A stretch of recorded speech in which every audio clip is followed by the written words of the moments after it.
No niin, olemme tässä Richard Oberin Poker Newsin kameran ääressä taas kerran.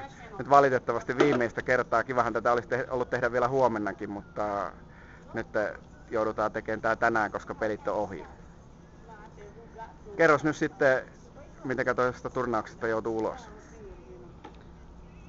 No, menin reilulla 500 kilolla uuteen pöytään, joka oli sattumoisin televisiopöytä. Ei tuntunut kauhean hyvältä, mutta ajattelin, että ok.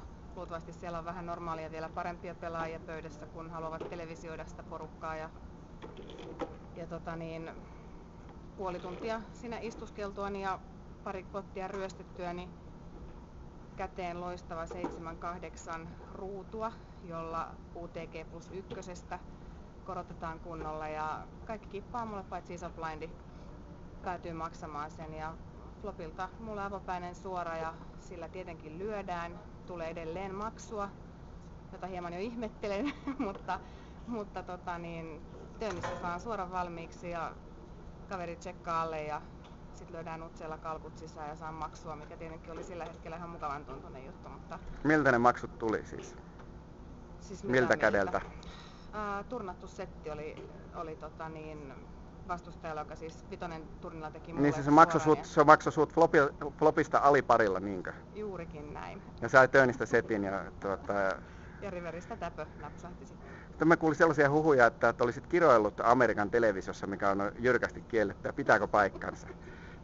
Pakko on kai myöntää, koska siitä on jotain todistusaineistoa luultavasti jollain hallussa. Ja olin vielä niin typerä, että annoin kyllä päästellä ihan reippaasti sit kansainvälisellä kielellä, että ei jäänyt kyllä kelleen epäselväksi mitä sanoin. Ehkä ei olisi muutenkaan jäänyt.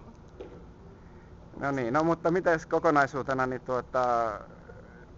ottaako kovasti nyt päähän, kun noin niin kuin joutuu olemaan 150 eikä esimerkiksi niin kuin ensimmäinen?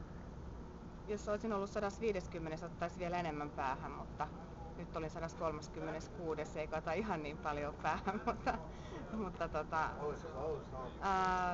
totta kai harmittaa, mutta kyllä tämän kanssa pystyy elämään.